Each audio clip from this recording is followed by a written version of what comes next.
बिस्मिल्लाहिर्रहमानिर्रहीम। अस्सलाम वालेकुम नाज़रीन, प्रोग्राम दस्तक के साथ मैं हूं आपकी होस्ट राबिया तारिक। पाकिस्तानी मईशत की बहाली और इलेक्शन 2024 ये वो ऐसे मौज़ूआत हैं जिनको मैं अपने आज के शो में ज़ेर बहस लाऊंगी। और आज मुझे स्टूडियो में मेरे साथ ज्वाइन करेंगे मेरे को host doctor Sajjad Bukhari. Studio में इन तमाम तर मौज़ूआत पर बात करने के लिए डॉक्टर खाकान नजीब माहिर मईशत हमें स्काइप के थ्रू ज्वाइन करेंगे। तारिक अली विरक और सुहेल अली भट्टी साहब तजियाकार के तौर पर हमें स्टूडियो में ज्वाइन करेंगे। आप तमाम पैनलिस्ट का बहुत बहुत शुक्रिया।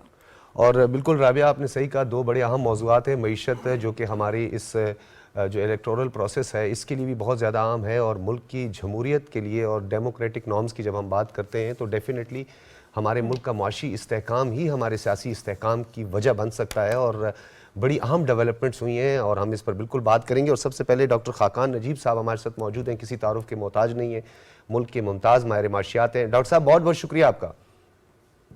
Good to join all of you. बहुत शुक्रिया डॉक्टर साहब। बड़ी अहम डेवलपमेंट हुई है। इससे पहले जो स्पेशल इन्वेस्टमेंट फैसिलिटेशन काउंसिल का क़याम अमल में आया, ये बहुत बड़ी डेवलपमेंट थी। उसके बाद हमने देखा कि कराची स्टॉक एक्सचेंज का 100 इंडेक्स जो है वो नफसियाती हदें अबूर करता रहा और अब 66,000 पे हमें एक इंटैक्ट नज़र आ रहा है। किस तरह देख रहे हैं? पेट्रोलियम जो मसनूआत हैं उसकी कीमतों में भी हम कमी देख रहे हैं।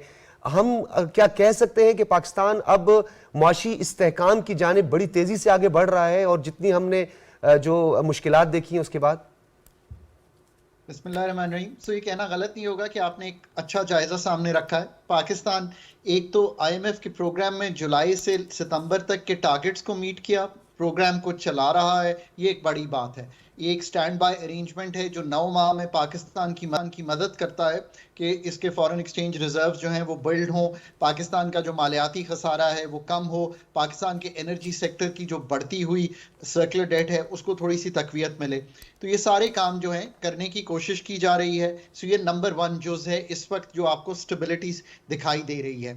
जो नंबर 2 आई थिंक इम्पॉर्टेंट चीज़ है वो हमेशा याद रखनी चाहिए कि अगर स्टेट ने एक इंटेंट दिखाई है कि हम स्मगलिंग पर, अफगान ट्रांजिट ट्रेड पर, हम होर्डिंग पर और हम डी डॉलराइजेशन पर काम करेंगे, इसका ये कतई तौर पे मतलब नहीं है कि जो दिहाइयों के मसाइल हैं वो महीनों में हल किए जा सकते हैं।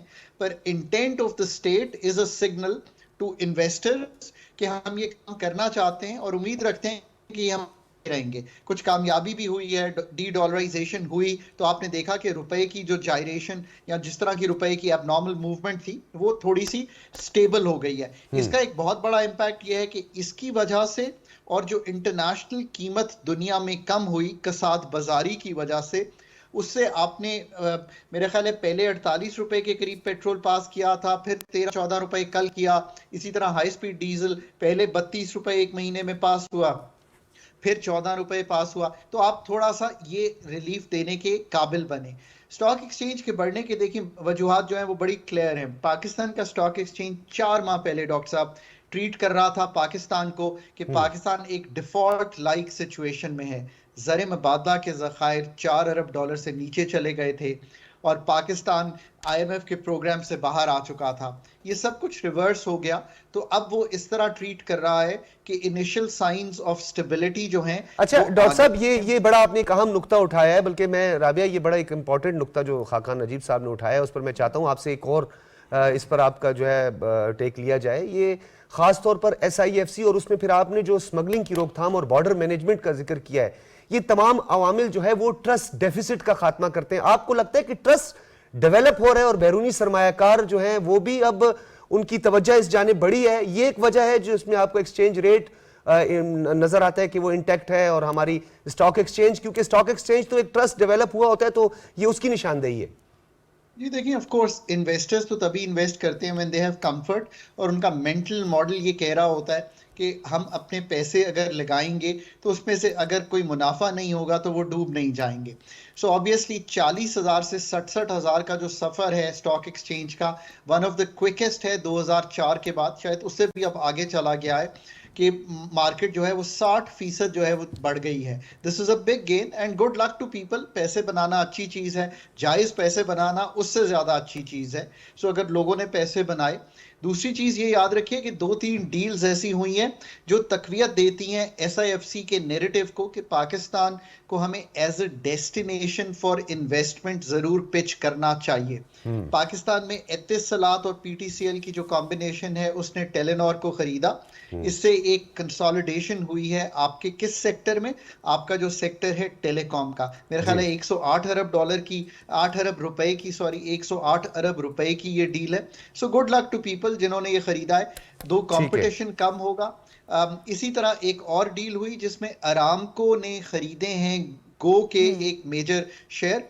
अरामको दुनिया की नंबर 1 पेट्रोलियम कंपनी है, $2.5 ट्रिलियन की। सो गुड लक। वो काफी अरसे से इस डील पे काम कर रहे थे, मैच्योर कर गई। गो एक पेट्रोलियम रिटेलर का बड़ा फुटप्रिंट है पाकिस्तान में। सो गुड लक। एसआईएफसी अब पिच कर रहा है दुनिया में कि हम चाहते हैं कि सऊदी अरेबिया से हम रेकोडेक की एक हमने अपने शेयर्स की जो हिस्सेस हैं, जो हमारे ओनरशिप है 50%, बलूचिस्तान 25, फेडरल गवर्नमेंट 25, उसकी एक इवैल्यूएशन कराई है, उसकी बातचीत चल रही है। एग्रीकल्चर में कोशिश की जा रही है। So you know as time grows I hope कि Pakistan as an investment destination pitch होगा। और आपने एक अच्छी बात की, 8 फरवरी की डेट एक पॉलिटिकल सिग्निफाई करती है कि पाकिस्तान ट्रांजिशन कर जाएगा into a more palatable political setup और केयर टेकर से निकल जाएगा। केयर टेकर्स जैसे भी हों, बहुत अच्छे भी हों, तो याद रखिए कि एक स्टेबल पॉलिटिकल डेमोक्रेटिक सेटअप। बिल्कुल आप ठीक कह रहे हो। फाइनेंशियल इंस्टीट्यूशंस जो हैं वो भी कोई बहुत ज्यादा आगे स्टेप नहीं बढ़ाते हैं, एक महदूद रहते हैं वो भी। डॉक्टर साहब, ये जो मौशी इस्तेकाम देखने में नजर आ रहा है, क्या इसके नताइज आम आवाम पर, इसके जो असरात है वो आम आवाम तक भी पहुंच सकेंगे? ये आपका बहुत अच्छा सवाल है। इसको एक तो इस तरह देखिए कि लेट से कि रुपया 350 पे होता और 280s में ना ट्रेड कर रहा होता, तो पेट्रोल में इस वक्त जो आपने 60 रुपए की कमी देखी है ये ना देखते। सो एक तो इसको इस तरह सोचिए कि जो कमी वाकया हुई है इन चीज़ों में, या थोड़ी सी जो स्टेबिलिटी है जिससे एक कारोबार चलना शुरू हुआ है, ये इन्फ्लेशन जो इस वक्त 29% पे है बहुत बड़ी हुई है, इसमें कोई शक नहीं है, ये इससे बहुत ज्यादा होती। So we have avoided probably the worst. आम आवाम तक इसके और नताइज देखिए ना, दो चीजें आवाम को अफेक्ट करती हैं, खास या आम। नंबर 1 कि मुझे नौकरी मिल सके, मैं चाहे किसी कंपनी का सदर लगना चाहता हूं या मैं किसी कंपनी में ब्लू कॉलर वर्कर बनना चाहता हूं, मुझे नौकरी मिल सके। और दूसरी ये चीज़ है कि जो कीमतों की बढ़ना है उसमें एक इस्तेहकाम ऐसा हो कि 5-7% तो ज़रूर बढ़ें क्योंकि मेरी वेज भी बढ़ रही होगी। और तीसरा, अगर मैं कोई कारोबार करता हूं तो उसमें प्रॉफिटेबिलिटी हो। तीसरा काम तो कुछ हो रहा है कि एग्रीकल्चर की प्रॉफिटेबिलिटीज बेहतर आएंगी, इसलिए कि सारी क्रॉप्स इंशाल्लाह रबी सीजन भी आने वाला वो भी बेहतर आएगा। जो अभी कॉटन आई है वो भी अच्छी आई है। सो आई थिंक एग्री इकोनॉमी जो है इज गोइंग, और ये शॉर्ट टर्म भी है। बिल्कुल आप ठीक कह रहे हैं, ये शॉर्ट टर्म भी है, इससे फौरन हमें फायदा हासिल हो सकता है। डॉक्टर साहब, ये अमरीकी डॉलर की कदर और सोने की कीमतों में जो बतदरीज कमी देखने में नजर आई है, जबकि रुपए की कदर इसके मुकाबले में मुस्तकम हुई है, तो आप नाज़रीन को ये बताइएगा कि इससे मईशत को कितना फ़ायदा होगा? देखिए, किसी भी जगह पे 2-3 चीज़ें जो है इनको बड़ा स्टेबल रहना चाहिए। एक तो जो प्राइस मूवमेंट है चीज़ों की, वो एक लो इन्फ्लेशनरी एनवायरनमेंट होनी चाहिए। अभी पाकिस्तान में ये बढ़ी हुई है, ये कंफर्टेबल नहीं है। जो दूसरी बात है कि करेंसी को एक स्टेबिलिटी में रहना चाहिए, मूव करना चाहिए पर स्टेबल मूव करना चाहिए। पाकिस्तान की करेंसी रोज 2-4 रुपए गिर रही थी जब ये हुकूमत केयर टेकर आई। एस्टैब्लिशमेंट ने डी डॉलराइजेशन इस तरह की एक नाकस market, illegal market, illegitimate market, black market काम कर रही थी आउटसाइड दी जो हमारी लेजिटिमेट मार्केट्स हैं, ओपन मार्केट और इंटरबैंक, उसको जाके लॉ एनफोर्समेंट एजेंसीज के थ्रू ख़त्म किया गया। तो वो डॉलर जो हैं वो आना शुरू हुए दूसरी मार्केट्स में, और रुपया कहाँ 310-315 पे था और फिर 280s में अब ट्रेड कर रहा है, और ट्रेड भी कंफर्टेबली कर रहा है, बहुत मूवमेंट नहीं आ रही है। बाहर से कुछ डॉलर्स आए हैं आईएमएफ के प्रोग्राम के बाद, फिर कुछ स्लो हो गए हैं, उसकी मुझे तशवीश है। मैं उम्मीद करता हूं कि जनवरी में जब आईएमएफ के प्रोग्राम की रकम आएगी तो उसके साथ एडजॉइनिंग जो बाकी रकूम हैं वर्ल्ड बैंक, एडीबी और आईडीबी से वो भी आएंगी और कुछ इन्वेस्टमेंट मनीज भी फ्लो करना शुरू करेंगी। ठीक ये है, निहायत जरूरी है ताकि ठीक है। हमारी जो ये आपने stability है, कहा कि वो इसमें चलती है। ग्रेजुअली थोड़ा सा टाइम लगेगा, लेकिन इसका जो ट्रिकल डाउन इफेक्ट है बहुत अच्छा होगा। भट्टी साहब, आपको भी शामिल करना चाहेंगे। ओवरऑल जो हमारी इन्फ्लेशन है इस वक्त, जिसका खाकान नजीब साहब ने भी जिक्र किया है कि 29%, लेकिन उन्होंने रूरल इन्फ्लेशन की बात नहीं की है, वो तो इससे बहुत ज्यादा होगी। तो क्या कहीं पे कोई इंतजामी नकाइस भी है जिसे हमें दूर करना होगा? प्राइस कंट्रोल कमेटीज हुआ करती थी, एक चेक एंड बैलेंस हुआ करता था, और मार्केट के अंदर जो है ये तमाम चीजें, क्या ये अवामिल भी इसमें कार फरमा है? जी बहुत शुक्रिया। देखिए, यकीनी तौर के ऊपर ये बहुत ज़रूरी है, लेकिन इससे पहले हमें देखना होगा कि जब अफरात ज़र रिकॉर्ड सतह पर बढ़ रही थी मुसलसल, उसके अंदर बहुत से फैक्टर थे जिसकी वजह से अल्टीमेटली महंगाई की शरह में भी इजाफा हुआ, और अल्टीमेटली अब वो एक ईयर टू ईयर बेसिस पे हम देखें तो कोई 43% को टच कर रही है। लेकिन उसके साथ हमने देखा काउंटर करने के लिए क्या इकदाम किए गए, क्या वो दुरुस्त थे, क्या वो उस इशू को एड्रेस करने के लिए, अवाम के मसाइल को हल करने के लिए ठीक थे या नहीं। तो उसका जवाब ये है कि जिस तरीके से जो स्टेप्स लिए गए उसका ग्रेजुअली उसका फ्रूट्स मिलना शुरू हो रहे हैं। देखिए, सबसे बड़ा जो मसला था जिसके खाकान नजीब साहब ने बहुत क्लैरिटी के साथ बात की, डी डॉलराइजेशन, ये सबसे बड़ा एक ऐसा फैक्टर था जो बराह रास्त हमारी तमाम चीज़ों को हिट कर रहा था। और एक्सचेंज कंपनीज इन्वॉल्व थी, एक्सचेंज कंपनीज इन्वॉल्व थी, डॉलर्स की स्मगलिंग हो रही थी, उसके अंदर और बहुत से फैक्टर्स थे। अल्टीमेट बहुत से लोग जो समझते थे कि इसके अंदर अट्रैक्शन बहुत ज़्यादा है, वो इसको होर्डिंग कर रहे थे, तमाम फैक्टर्स थे। तो उसको हमने देखा कि हमारी सिविलियन और लेकिन इसने एक गलत इकोनॉमिक पॉलिसी जो थी जिसको हमने दोबारा से रिवर्स किया असर नौ, फिर उसका जायजा हमें लेना पड़ा, ये एक वजह नहीं थी? आपको लगता है कि लोगों ने डॉलर परचेज करना शुरू किए, गोल्ड का डिपॉजिट करना शुरू कर दिया, क्योंकि आपने इतनी स्ट्रिक्ट इकोनॉमिक पॉलिसीज ले आई, बैंकिंग सेक्टर में भी और दीगर सेक्टर्स में भी एफबीआर को आपने बहुत ज्यादा स्ट्रेंथन करने की कोशिश की गैर जरूरी तौर पर? आपको नहीं लगता? नहीं, मैं इसे इत्तेफाक नहीं करता। मेरा नहीं ख्याल कि कुछ इन पॉलिसीज की वजह से, ये इन माजी की कुछ पॉलिसीज थी जिसकी वजह से एक ट्रस्ट डेफिसिट हुआ। मैं उसी तरफ आ रहा हूँ। अगर थोड़ा सा डॉक्टर साहब मुझे मौका दीजिएगा ताकि मैं पॉइंट को एक्सप्लेन कर सकूँ। आपके पास यकीनन बहुत से सवालात होंगे।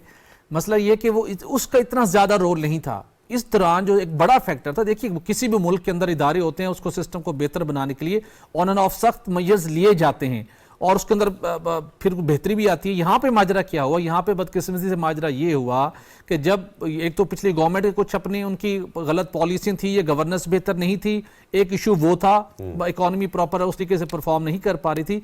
लेकिन उसके साथ साथ जब अप्रैल 2022 में तहरीक अदम एतमाद आई, उस सियासी जमात के लोगों की कम अकली कहें, उनकी गलत स्ट्रेटजी, उसकी पैनिक उन्होंने क्रिएट किया, गलत सोशल मीडिया के ऊपर प्रोपेगेंडा किया, गैर यकीनी की सूरत हाल पैदा की, ऐसी पॉलिटिकल एक्टिविटीज़ की। फॉर एग्जांपल कौमी असम्बलियों से इस्तीफा दे दिया, पॉलिटिकल पैनिक क्रिएट हुआ, पंजाब असम्बली डिसॉल्व की, लॉन्ग मार्च किए। तो एक जो इकोनॉमिक डिफरेंट सेक्टर्स के अंदर जो सेंटीमेंट होता है ना एक ट्रस्ट का, लोगों ने कहा यहाँ तो सब कुछ खराब होना है, बस जल्दी जल्दी हर जगह से अपने पैसे निकालें, सब कुछ रुक गया और डॉलर खरीद के रख लें, डॉलर बढ़ने, तो सिट्टाबाज एक्टिव हो गए। तो ये उसके अंदर एक बड़ी रीजन थी ना कि ये सवाल भी मेरा यही था और मैं यही चाह रहा था। बल्कि राबे, ये बड़ा ये अहम फैक्टर है कि जो एतमाद का फुकदान है वो हमारी मईशत पर, इन्फ्लेशन पर बहुत ज्यादा असरअंदाज होता है। विरक साहब, मेरा अगला सवाल आपसे है, क्या इसका सारा क्रेडिट इमरान हुकूमत को नहीं देना चाहिए कि अगले पिछले 3 महीनों में पेट्रोल के प्राइसेज में मुसलसल जो 64 रुपए की कमी हुई है,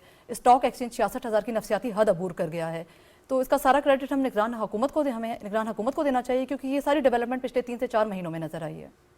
जी बहुत शुक्रिया, इसमें कोई शक नहीं। ये सारी जो कुछ हुआ है वो निगरान हुकूमत ने किया है। पेट्रोल की कीमतें कम हुई हैं तो निगरान हुकूमत ने की है। जब पॉलिसी ठीक होगी तो उस पर अमल दरामद होगा तो उसके नताइज भी सामने आएंगे। और इस वजह से हुकूमत की इन पॉलिसियों की वजह से अवाम को रिलीफ मिला है। ये पेट्रोल 2-3 मरतबा कम हुआ है, जिसकी वजह से आवाम को रिलीफ मिलने की वजह से आपको पता है कि चीज़ों की कीमतें भी कम होना शुरू हो गई हैं और मार्केट में भी बेहतरी आना शुरू हो गई है और दीगर चीज़ें बेहतर होना शुरू हो गई हैं। जब मार्केट में चीज़ों की कीमतें कम होती हैं तो आवाम को रिलीफ मिलता है। इस वजह से आप देख लें कि आजकल मामला जो हैं अपनी ज़राअत के हवाले से देख लें कि पूरे पाकिस्तान में आजकल जो है वो ज़राअत में किसानों को जो खाद का इशू बना हुआ है, खाद नहीं मिल रही और दीगर चीज़ों के जो है हालात कंट्रोल में नहीं आ रहे। हुकूमती पॉलिसियाँ ठीक हों तो आवाम को रिलीफ मिलता है। इस वजह से ये पेट्रोल की कीमत कम होने से आप देखें कि जो क्राइम हैं वो कम हो जाते हैं और लोगों के मामलात बेहतर होना शुरू होते हैं। उसके असरात जो है वो एग्रीकल्चर पर पड़ते हैं, क्योंकि लोग डीजल का इस्तेमाल जो है वो ज़्यादा एग्रीकल्चर में होता है और लोगों के ट्यूबवेल चलते हैं और दीगर चीज़ें जो होती हैं वो उस वजह से। लेकिन तारिक अली विर्क साहब, ये इंकशाफ आज हुआ, बल्कि लोगों ने इस पर अपनी तशवीश का भी इजहार किया। एक तो आपने हुकूमती पॉलिसीज का जिक्र किया, एक तरफ एडमिनिस्ट्रेटिव अथॉरिटीज की भी हम थोड़ी सी बात कर लेते हैं कि जो अब आप पब्लिक ट्रांसपोर्ट को देख लें कि अब पेट्रोल की कीमतों में कमी आई है, डीजल की कीमतें भी बेहतर हुई हैं, लेकिन किराए जो है उनमें कमी नहीं हुई। तो इंतजामी नकाइस को भी तो दूर करना होगा साथ में। बिल्कुल जी, इसमें कोई शक नहीं, इंतजामी निकास दूर होंगे तो बेहतरी आएगी। इसलिए ये जिन लोगों की जिम्मेदारी है कि जो ही पेट्रोल कम होता है वो अपनी जिम्मेदारी अदा करते हुए किरायों को चेक करे। अक्सर ये देखा जाता है कि जब पेट्रोल महंगा होता है तो उसी रात ही वो किराए बढ़ा देते हैं, जब पेट्रोल कम होता है तो कई कई रोज लग जाते हैं, बल्कि वो किराया जो है वो कम नहीं होता, जिसकी वजह से लोगों को मसाइल होते हैं। और पहले ही जो अवाम, आपको पता है कि महंगाई की वजह से तंग है और किराए जो है वो मुसलसल उसी सतह पर चल रहे होते हैं, जिसकी वजह से लोग इस रिलीफ से फायदा नहीं उठा सकते जिस तरह उनको ये रिलीफ से फायदा मिलना चाहिए था। बिल्कुल चूंकि बिल्कुल। और तारिक अली विर्क साहब, आप इस गुफ्तगू को आगे बढ़ाएंगे और ब्रेक का हमें कहा जा रहा है, और ब्रेक के बाद जब हम वापस आएंगे तो खास तौर पर एक बड़ी डेवलपमेंट हुई है। इलेक्शन कमीशन ऑफ पाकिस्तान ने कल इंतखाबी शेड्यूल जारी किया है और सुप्रीम कोर्ट के 3 रुकनी बेंच ने, जिनकी सरबराही chief justice of Pakistan justice Qazi Faez Isa और उनके साथ 2 फाजिल जजेस साहिबान, जिसमें जस्टिस मंसूर अली शाह साहब और जस्टिस तारिक मसूद साहब, ये बड़ा अहम उन्होंने फैसला दिया है जिससे मुल्क में चहमगोइयों का खात्मा हुआ है। इंतखाबी अमल और इंतखाबी सरगर्मियाँ शुरू होंगी, जो कि हमारी माशी इस्तेहकाम के लिए भी बहुत ज़रूरी है। इस पर बात करेंगे एक ब्रेक के बाद।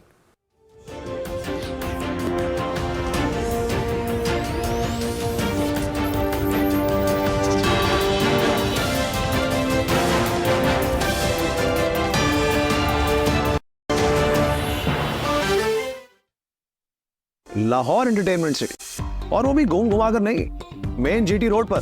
बस 3, 5, 10 मरला और 1 कनाल का प्लॉट लिया और हो गई एंटरटेनमेंट शुरू। तो अपना फोन निकालें और डायल करें 1113333987। Lahore entertainment city, happiness lives here. Cash की जरूरत हो तो पूरा करता है मेरा पेपाक कार्ड। जानी और माली तहफ्फुज़ देता है मेरा पेपाक कार्ड। अपने बैंक से पेपाक डेबिट कार्ड नाम लेकर तलब करें। Choose hope, choose पेपाक।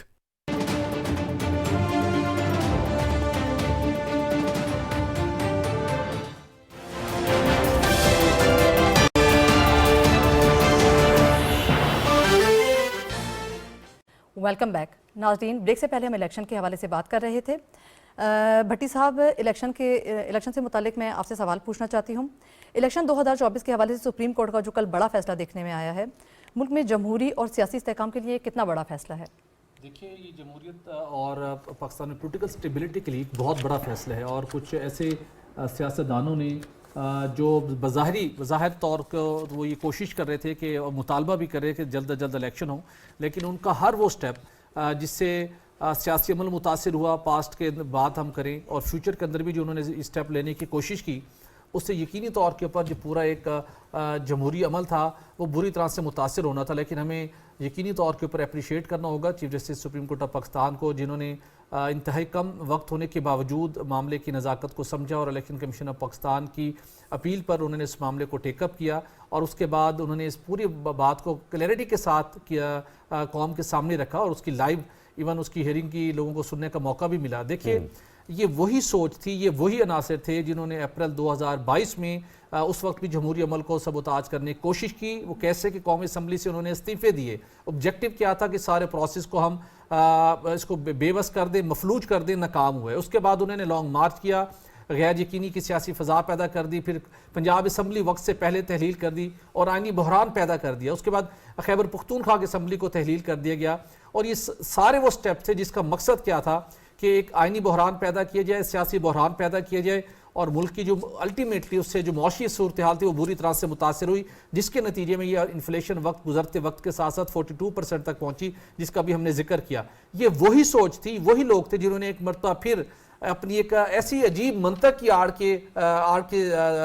में इस सारे प्रोसेस को डिरेल करने की कोशिश की। बल्कि भट्टी साहब, इस पे तो सुप्रीम कोर्ट के चीफ जस्टिस काजी फायज़ ईसा ने बड़े वाज़े तौर पर बड़ी बरहमी का इजहार करते हुए जो एडिशनल सेक्रेटरी जनरल हैं पाकिस्तान तहरीक इंसाफ के उमैर न्याजी, उनको इस पिटिशनर को ख़ास तौर पर उन्होंने कहा कि किसी एक शख्स को जमहूरियत डीरेल करने की इजाज़त नहीं दी जाएगी। यानी एक तरफ तो ये वावेला मचाया गया सियासी जमात की जानिब से कि जी इंतखाबात वक्त पर नहीं होंगे, जब वक्त पर इंतखाबात होने जा रहे थे तो इंतज़ामी ऑफिसर्स जो हैं उनकी इजाज़त जो है वो हाईकोर्ट से ली जाए, ये मंतक नहीं था जिस पे बात हुई है। बिल्कुल ऐसा है। और उसके साथ साथ सिर्फ यही नहीं कि वो पार्टी का उनके पास ओहदा था, बल्कि वो बैरिस्टर भी हैं।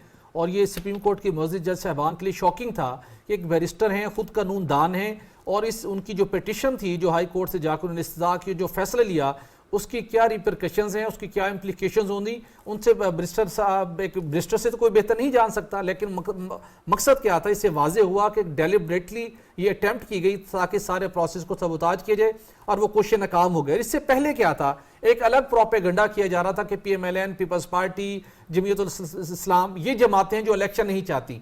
और जबकि जब इलेक्शन के लिए सुप्रीम कोर्ट ऑफ पाकिस्तान ने, जिस चीफ जस्टिस काजी फैसल ने जब 8 फरवरी की तारीख मुकर्रर हुई, उन्होंने एक बहुत शानदार तरीके से न सिर्फ सदर मुमलिकत और इलेक्शन कमीशन ऑफ पाकिस्तान की मबैन मुशावरत कराई, वाज़े हुक्म दिया, लेकिन ये अल्टीमेटली अब इनकी कोशिश नाकाम हो गई है। देखिए, जब जिस हम आवाम की मुश्किलात की बात कर रहे हैं और पाकिस्तान की मौशियत को बेहतर बनाने की बात कर रहे हैं, जब तक पाकिस्तान में सियासी इस्तेहकाम नहीं होगा, जो मौशी तरक्की के हवाले से, मौशी बेहतरी के हवाले से सिविलियन और मिलिट्री लीडरशिप ने अब तक जितने एफर्ट्स किए हैं, जितने आलमी सतह के ऊपर जाके मुख्तलिफ ममालिक से मुआहदे किए हैं, और जहाँ पाकिस्तान की इकॉनमी को उन्होंने टेक ऑफ कराने के लिए एफर्ट्स किए हैं, वो उस वक्त तक पूरी नहीं होंगी जब तक यहाँ पे आपके पास एक आइंदा 5 साल की हुकूमत नहीं होगी। और उसके लिए ज़रूरी है कि 8 फरवरी को हर सूरत इलेक्शन हो। और चीफ इलेक्शन कमिश्नर ने भी इस हवाले से, उनका किरदार भी बड़ा इंप्रेसिव रहा है, वो पूरी तैयारी के साथ थे और गुज़श्ता काफ़ी दिनों से वो कह रहे थे कि इलेक्शन हर सूरत 8 फरवरी को होंगे। और सबसे बड़ा जो मामला है, देखिए, ये वो जमात जो हाई कोर्ट का जाके दरवाजा खटखटाया जब 2018 के अंदर खुद उन्होंने हुकूमत बनाई मरकज में, पंजाब में और KP में, उस वक्त जब इलेक्शन हुए, यही इंतजामी ऑफिसर एग्जैक्टली वो उनको वेलकम किया। 2013 में अदलिया से लोग आए तो उन्होंने वो तनकीद करके आसमान सर पर उठाया, धरना दिया, पूरे मुल्क को चलने नहीं दिया, CPEC को मुतासिर किया, उस वक्त वो ठीक नहीं थे। फिर तो आप किसी हाल में खुश नहीं है, इसका मतलब है कि आप इस मुल्क की अवाम के साथ अवाम को धोखा दे रहे हैं, इस मुल्क की अवाम के हालात आप नहीं बदलने देते। ये अवाम को क्वेश्चन करना चाहिए, जमातों को आप समझ जाना चाहिए। तारिक अली विरक साहब, ये जो DROs और ROs की तैनाती के खिलाफ PTI ने जो है पिटिशन दायर की थी, आप इसके बारे में क्या सोचते हैं? 2018 में भी ROs और DROs की तैनाती के खिलाफ इन्होंने इस तरह का कोई मुजाहरा नहीं किया, और जबकि 2023 में देखने में नज़र आ रहा है उन्होंने एक पिटिशन दायर की ताकि इलेक्शन इल्तवा का शिकार हो जाएं। तो इनके कॉल और फेल में और ये कॉन्ट्राडिक्शन नहीं है? जी देखें, बिल्कुल इसमें कोई शक नहीं है। PTI की तरफ से प्रॉपर तरीके से वो गए थे अदालत में, और उनका जो ज़हन था वो बड़ा क्लियर था। वो लाहौर हाई कोर्ट में भी गए थे, पेशावर में भी गए थे, और दीगर जगह पे भी गए थे कि किसी तरह से वो इलेक्शन जो है वो उनमें डिले हो। लेकिन बहरहाल ये है, ये जो कौम में अबहम था, ये बड़ा कल के फैसले ने बड़ा क्लियर कर दिया है। काजी फायजीसा ने कल कहीं जाना था, उन्होंने अपनी जो फ्लाइट थी वो भी कैंसिल करवाई, लेट करवाई, फिर ये उन्होंने फैसला दिया, और इस फैसले की रोशनी में कल ही जो है वो इलेक्शन कमीशन ने इलेक्शन का शेड्यूल भी जारी कर दिया है। और इससे अब जो है वो जो लोग बातें कर रहे थे कि इलेक्शन लेट होंगे, ये वजह है, वो वजह है, इसमें सियासी जमातें दीगर भी जो थी वो बातें कर रही थी, लेकिन अब बड़ा क्लियर कट जो है वो फैसला आ गया। अब तमाम सियासी जमातें जो हैं वो इस हवाले से अपनी तैयारी करेंगी, चूँकि इलेक्शन में अब टाइम शार्ट है, तो इस वजह से तमाम सियासी जमातें जो हैं वो अपनी तैयारी करेंगी और सियासी राब्ते शुरू करेंगी। और ये सिलसिला पाकिस्तान पीपल्स पार्टी के चेयरमैन जो है वो दीगर अपना KP के और दीगर इलाकों में जाके अपने कन्वेंशन कर रहे हैं। पाकिस्तान मुस्लिम लीग नवाज जो है वो उससे भी जो है, आपको पता है कि सियासी जमातें इत्तेहाद कर रही हैं, QM ने किया है, जमात अपना मौलाना फजल रहमान साहब ने किया, और दीगर जमातें जो है तोड़ जोड़ होता है, जहाँ पे मुख्तलिफ अलायंसेस बनते हैं, मुख्तलिफ सफबंदियाँ होती हैं, सियासी सफबंदियाँ होती हैं, वहीं पर आप नहीं समझते कि अब हमारी सियासी जमातों को भी थोड़ी सी पॉलिटिकल मैच्योरिटी का मुजाहरा करना चाहिए, और इलेक्शन कैंपेन ज़रूर हो लेकिन थोड़ी हदूद और क़यूद का तयन भी किया जाए, और इलेक्शन कमीशन का कोड ऑफ कंडक्ट जिसकी वायलेशन अनफॉर्चुनेट होती रही है, माजी में भी होती रही है, इस दफ़ा इस पर ख़ास तौर पर फोकस्ड होना चाहिए। बिल्कुल, इसमें कोई शक नहीं कि पहले भी इसमें वायलेशन तो पार्टियां करती हैं। कभी ये होता है कि ये जी इससे ज़्यादा आप अखराजात नहीं कर सकते, लेकिन तमाम सियासी पार्टी जो हैं वो उससे ज़्यादा अखराजात कर रही होती हैं। लेकिन अब चूंकि इलेक्शन की अनाउंसमेंट हो गई है, तय हो गया, अब इलेक्शन होना है, तमाम सियासी जमातों को इसको मद्देनजर रखते हुए जो है वो अपनी सियासी कैंपेन करनी चाहिए। जो इलेक्शन कमीशन के कोड ऑफ एथिक्स हैं, जो उनका तरीकाकार है, उसके मुताबिक चलते हुए तमाम सियासी पार्टियों को जो है वो अपनी इलेक्शन कैंपेन जारी रखनी चाहिए। चूँकि मुल्क में निगरान हुकूमत जो होती है वो इलेक्शन करवाने के लिए आती है, इसके बावजूद भी निगरान हुकूमत ने बहुत सारे जो है अच्छे इक़दाम किए हैं जिसकी वजह से अवाम को रिलीफ मिला है। अब सियासी जमातों पर जिम्मेदारी आयद होती है कि वो अपनी इलेक्शन कैंपेन, अपने सियासी राब्ते एक तरीकाकार में रहते हुए, ताकि मुल्क में कोई ऐसा इशू ना बने जिससे मजीद कोई परेशानी हो या इलेक्शन में कोई ऐसे इल्ज़ामात, जैसे एक रूटीन है कि जब इलेक्शन होते हैं उसके बाद जो पार्टी की सीटें कम होती हैं या जो हार जाती है तो वो इल्ज़ाम लगाना शुरू कर देती है कि जी ये हो गया, वो हो गया, हमारी सीट वहाँ थी। उसके बाद लोग जो है अदालतों में आना शुरू हो जाते हैं और उम्मीद करते हैं कि अब तमाम सियासी जमातें जो हैं वो इस हवाले से अपनी हिकमत अमली तय करेंगी, इलेक्शन कमीशन से भी तावन करेंगी और अवाम में जाएंगी और अवाम में जाके अपने जो है उनका मंशूर है वो अवाम के सामने रखेंगे, ताकि हर पार्टी जो है वो अपने मंशूर के मुताबिक जो है वो अवाम में जाए और अपने वोट के लिए कोशिश करे। और तमाम पार्टियां जो हैं वो चूँकि इलेक्शन जब आता है तो पार्टियां अपने अपने हलकों में निचली सतह तक यूनियन कौंसिल हर जगह पर पहुंचती हैं। और आपको पता है कि पाकिस्तान में जो दही इलाका जाता है वहाँ पे एक सिस्टम होता है। पहले तो ये था कि गांव का एक चौधरी पूरे गांव का फैसला कर देता था कि इस पार्टी को वोट देना, लेकिन अब चूंकि अवाम में आगाही आ गया है, अवाम में शऊर आ गया है, तमाम लोग जो हैं वो जानते हैं जिनका मंशूर बेहतर होगा, जो काम बेहतर करेगी, जिसका ट्रैक रिकॉर्ड बेहतर था, वो पार्टी जो है वो वोट हासिल करेगी और वो आके अवाम की खिदमत करेगी। जब ये नई हुकूमत आएगी और उम्मीद रखते हैं कि आइंदा हुकूमत जो है वो बेहतर फैसले से जो मुल्की मसाइल है उनको हल करेगी। भट्टी साहब, इलेक्शन का शेड्यूल कल अनाउंसमेंट के बाद इलेक्शन कमीशन ने ये अनाउंस किया है कि तमाम जमातों को जो है यकसा मौके फराहम किए जाएंगे, लेवल प्लेइंग फील्ड फराहम की जाएगी। आप इस बारे में क्या सोचते हैं, क्या लेवल प्लेइंग फील्ड तमाम जमातों को यकसा मैसर आएगी? देखिए, अगर हम माजी में अपनी सियासी तारीख पर नज़र दौड़ाएं, जितने भी इलेक्शन होते हैं तो एक न एक जमात को या एक से ज़्यादा जमात को ये शिकवा रहता है। अब मसला क्या है, अब हमारे सियासतदानों को भी वक्त के साथ लर्न करना चाहिए कि एक ऐसा तरीक़ेकार है कि अगर एक मरतबा आप किसी एक सियासी जमात ने आके लीड करना है और उसके जो इलेक्शन के नताइज आते हैं उसको वो नहीं मानते, अवाम के अंदर इदारों के ऊपर, इलेक्शन के प्रोसेस के ऊपर वो बेयकीनी और अदम एतमाद पैदा करते हैं, ये सिलसिला भी खत्म होना चाहिए। जहाँ तक लेवल प्लेइंग फील्ड का मामला है, देखिए इस वक्त एक सियासी जमात है जो सबसे ज़्यादा इसके ऊपर शोर मचा रही है। अब उनको भी मेरे ख्याल में होश के नाखल लेने की ज़रूरत है। वो चाहते क्या हैं?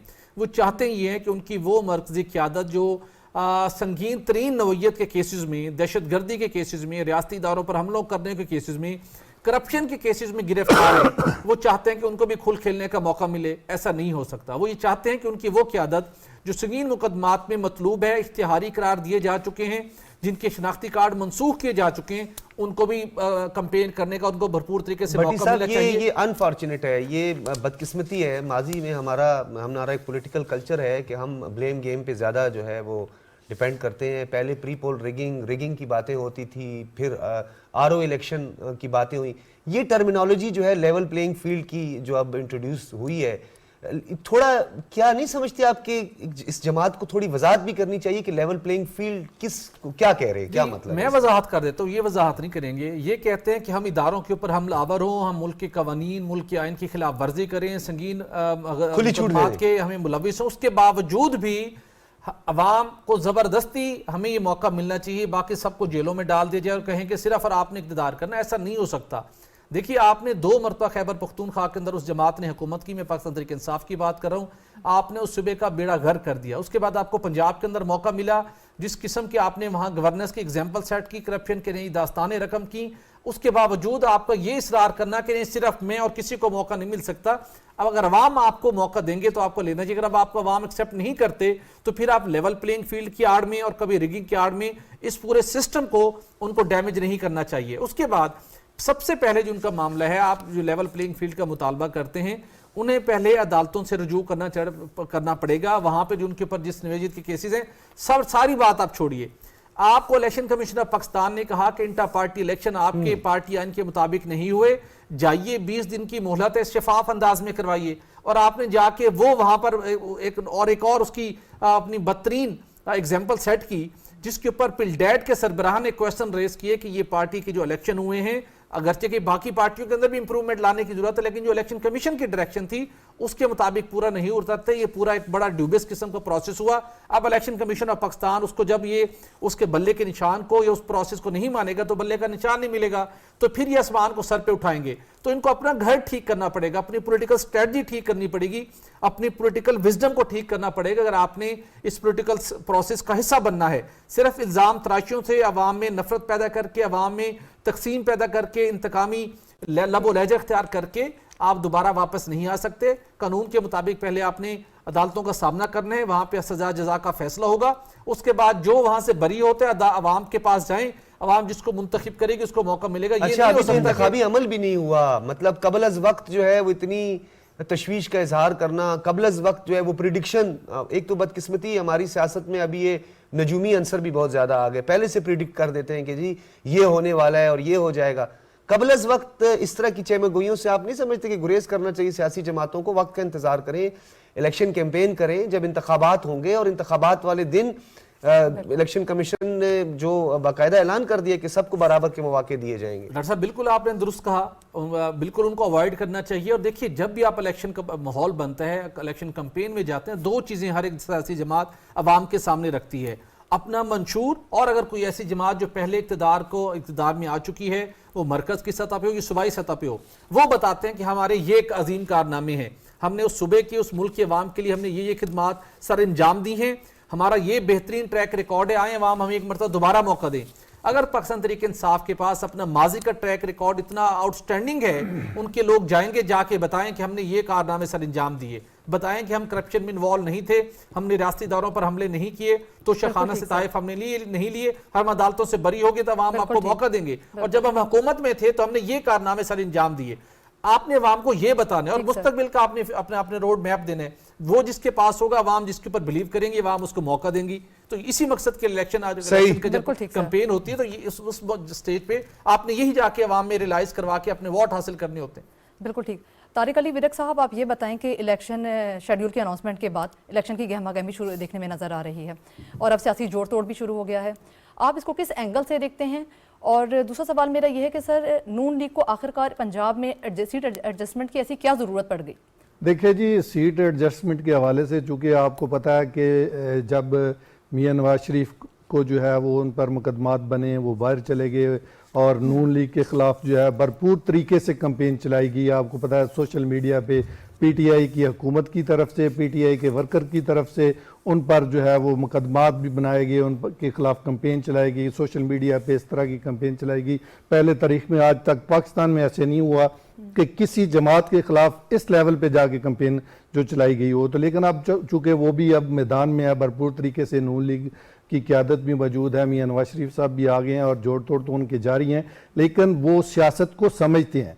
वो सियासत, आपको पता है कि पहले भी वज़ीर आज़म रहे हैं, बार बार वज़ीर आज़म रहे हैं, उनकी हुकूमत रही है, उन्होंने इतने काम किए हैं कि शायद किसी पार्टी ने उतने काम नहीं किए, और इस वजह से उनके पास एक तजर्बाकार टीम मौजूद है जिसकी वजह से वो कामयाब होते हैं। तो वो चूँकि अब हालात ऐसे हो गए हैं, अवाम को जो है वो पीटीआई की हुकूमत ने इस तरह से वो उस तरफ लेकर चले गए हैं कि इंतशार की तरफ, जिसकी वजह से अभी मामला बेहतर होने में थोड़ा सा टाइम लगेगा। इस वजह से जो है वो नून लीग चाहती है कि इसको सीट एडजस्टमेंट करके हम इस मसले को जो है वो कंट्रोल करें और अवाम को बताएं कि काम करने वाले कौन हैं और इंतजार बनाने वाले कौन हैं। साहब, ये एक बात बड़ी अहम है और बल्कि राबिया, ये जमहूरियत का हुस्न भी है और जो हमारा जो इलेक्टोरल प्रोसेस है उसमें हमेशा से जोड़ तोड़ रहा है, और ये कोई बुरी बात नहीं है कि आप सीट एडजस्टमेंट करते हैं या आप किसी के साथ जो है मिलकर इलेक्शन लड़ते हैं या इत्तेहाद करते हैं, तो ये तो it's a part of political process. तो इस पॉलिटिकल प्रोसेस के अंदर तारिक अली साहब, सियासी जमातों को सियासी अंदाज से जो है वो आगे बढ़ना चाहिए, ना कि गैर सियासी जो तरीक़ाकार अडॉप्ट किया जाता है। एक गैर ज़रूरी बयानिए गढ़े जाते हैं और उसके बाद उस फिर बयानिए को एक दौरानिए का नाम देकर फिर उसको रिवर्स कर दिया जाता है। आपको नहीं लगता कि जो सियासत का दायरा कार है उसके अंदर रहकर सियासत की जाए? ये बेशक सीट एडजस्टमेंट भी होती है, पार्टियों के साथ इत्तेहाद भी होते हैं, दोस्त दुश्मन, दुश्मन दोस्त भी हो जाते हैं, ये सियासत में कुछ चीज हरफ आखिर नहीं है? देखिए जी, सियासत में कोई, जैसे आपने कहा, हरफ आखिर नहीं है, इसमें कोई शक नहीं है। आप देख लें कि पहले पीपल्स पार्टी और नून लीग जो थी वो दो ही जमातें थीं और दो ही पाकिस्तान में वो सियासत कर रही थी काफ़ी अरसे से। तो पिछले दौर में आप जब ये पीटीआई आई और पीटीआई ने आगे जिस तरह की सियासत की वो पहले नहीं थी, और इस सियासत के खिलाफ जब वो इकट्ठे हुए हैं तो आपने देखा पीपल्स पार्टी, मौलाना फजल रहमान, नून लीग, तमाम लोग इकट्ठे हुए हैं, फिर उनके खिलाफ उन्होंने अदम एतमाद कामयाब की, इस वजह से कि मुल्क में सियासी इस्तेहकाम होना ज़रूरी है। जो पार्टियां समझती हैं कि सियासी इस्तेहकाम के बाद बगैर मुल्क नहीं चल सकता, अगर किसी को जो उसका राइट है वो उसको मिलना चाहिए। अगर किसी ने वोट किसी जमात को दिए हैं तो उसको दूसरी पार्टी को कबूल करना चाहिए कि अवाम ने इसको मुंतखब किया है, इसको मौका मिलना चाहिए। जब तक ये 5 साल की हुकूमत है वो 5 साल अपने पूरे करें और उसकी कारकर्दगी की बुनियाद पर वो नेक्स्ट जो इलेक्शन होगा उसमें जाएगी। तो अगर उसकी कारकर्दगी बेहतर होगी तो अवाम उसको वोट देगी, अगर कारकर्दगी बेहतर नहीं होगी तो अवाम वोट नहीं देगी। इस वजह से जो पहले पार्टियां थी जैसे नून लीग है, पीपल्स पार्टी है, मौलाना फजल रहमान है, एएनपी है, एमक्यूएम है और दीगर जो सियासी जमातें हैं वो इस तरह से मिलके काम करती रही हैं। आप देखिए गुज़श्ता जो हुकूमतें बनती रही हैं उसमें एमक्यूएम भी शामिल रही है, मौलाना फजल रहमान भी शामिल रहे हैं, काफ लीग भी शामिल रही है और दीगर जमातें जो थी जो बलूचिस्तान से आती रही हैं वो भी अपना हिस्सा लेती रही हैं। इस वजह से कि जितना किसी को वोट मिलता है उसके हिसाब से उसको नुमाइंदगी भी मिलती है। इस वजह से ये जो नून लीग है वो सीट एडजस्टमेंट की तरफ जा रही है कि अगर किसी पार्टी का जितना हक है, अगर कराची में आप देखिए वो एमक्यूएम के साथ उन्होंने इत्तेहाद किया और कराची में एमक्यूएम ने जो है वो उन्होंने कहा कि हमने तो काफ़ी जो है लोगों को अभी तक जो है वो सीटें दे दी हैं, उनको पार्टी टिकट दे दी हैं, वो फलां जगह से हमारे जो हैं वो कैंडिडेट खड़े हो रहे हैं। तो वो कराची में भी दीगर जमातों के साथ भी कराची की हद तक, सिंध की हद तक वो भी इत्तेहाद कर रहे हैं, सियासी इत्तेहाद कर रहे हैं ताकि बेहतर से बेहतर वो रिजल्ट ले सके। इसी तरह जमात इस्लामी जो है वो भी इसी तरह ही कर रही है कि वो भी चाहती है कि हमारे जो है वो हम भी बेहतर सीटें पहले से ले सके, लेकिन कोशिश तो हर पार्टी करती है। अब अवाम ने फैसला करना है कि किसको वो बेहतर समझती है, किसका सियासी मंशूर बेहतर है, जिसकी कारकर्दगी बेहतर है, फाइनल डिसीजन अवाम का होगा। भट्टी साहब, मैं आपसे अगला सवाल ये करती हूँ कि नून लीग और पीपल्स पार्टी दोनों ही जमातें अपना वजीर आजम लाने का दावा कर रही हैं इलेक्शन 2024 के इंतखाबात में। भट्टी साहब, क्या आप ये नहीं सोचते कि इनमें से कोई भी जमात इस काबिल है जो 2/3 अक्सरियत से सामने आएगी? देखिए, ये कहना तो कबल अज़ वक्त है। अगरचे की सियासी जमातें दावे भी करती हैं और पीपल्स पार्टी तो इस हवाले से बढ़ चढ़ कर दावे कर रही है, लेकिन ग्राउंड रियलिटी को अगर मद्देनज़र रखें तो पीपल्स पार्टी के हवाले से बहुत मुश्किल होगा कि वो 2/3 अक्सरियत हासिल कर पाए। इस वक्त जो पीपल्स पार्टी को जिन मसाइल का सामना है, जिन मुश्किलात का सामना है, सिंध को बचाना उनके लिए सबसे बड़ा चैलेंज बन चुका है। और आसिफ अली ज़रदारी साहब का यही टारगेट है कि जिस वजह से उन्होंने दुबई में जाके एक अपनी डायरेक्शन भी सेट की कि बिलावल भुट्टो जो प्रेशर बिल्ड कर रहे हैं, एटलीस्ट नून लीग के साथ वो इतना एक डील हासिल कर लें कि किसी न किसी तरीके से आसिफ अली ज़रदारी साहब सदर मुमलिकत बन जाएं और सिंध किसी तरीके से बच जाए। अब नून लीग की अगर बात कर लें तो नून लीग जिस तरीके के साथ आगे बढ़ रही है, पंजाब के अंदर उनके फुटप्रिंट्स बहुत स्ट्रॉन्ग हैं, बलूचिस्तान के अंदर वो एक डिफरेंट एंगल से आगे बढ़ रहे हैं, खैबर पख्तूनख्वा के अंदर भी वो इत्तेहाद के अंदर जाएंगे, दीगर सियासी जमातों से इत्तेहाद कर रहे हैं। तो नून लीग लगता है इस वक्त 2 टारगेट के ऊपर काम कर रही है।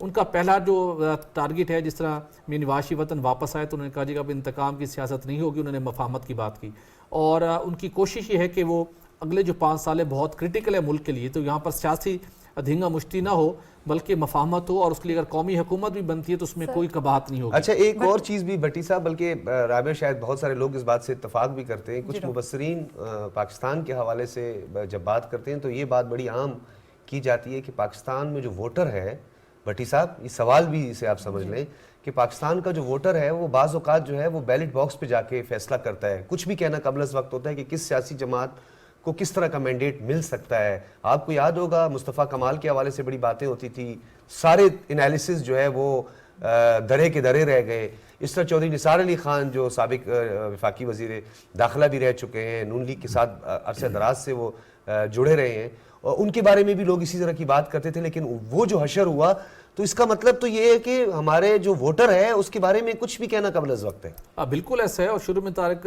विर्क साहब ने बड़ी अच्छी बात की कि इस वक्त जो वोटर्स का स्पेशली गुज़श्ता 8-10 सालों में जो डिफरेंट ट्रेंड रहा है, वोटर का जो अवेयरनेस लेवल है बहुत डिफरेंट है और डेफिनेटली उस दिन तक इंतजार करना चाहिए बैलेट बॉक्स का। लेकिन आप कुछ असेसमेंट होती है आपकी कि जो सियासी जमात है जिस मंशूर के साथ परसेप्शन जो है वो बड़ा मैटर करती है। परसेप्शन क्या है, उनका पास ट्रैक रिकॉर्ड क्या है, क्या उनकी स्ट्रेंथ है, और अवाम ने दीगर सियासी जमातों का जो अब तजर्बा कर बैठे तो वो क्या समझते हैं कि किसको मौका दिया जाए तो वो बेहतर डिलीवर कर सकते हैं, जिसकी कैपेसिटी भी है।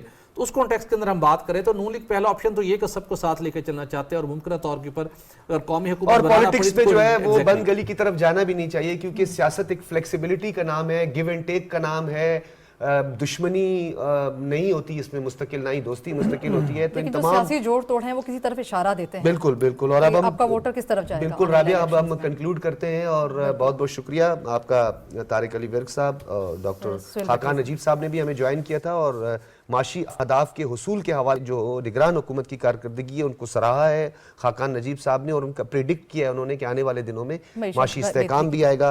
सोहेल भट्टी साहब आपका भी बहुत शुक्रिया, आप तमाम हजरात का बहुत शुक्रिया। मुझे और राबिया तारिक को दीजिए इजाज़त, फीडबैक ज़रूर दीजिएगा। इजाज़त दीजिए, अल्लाह हाफ़िज़।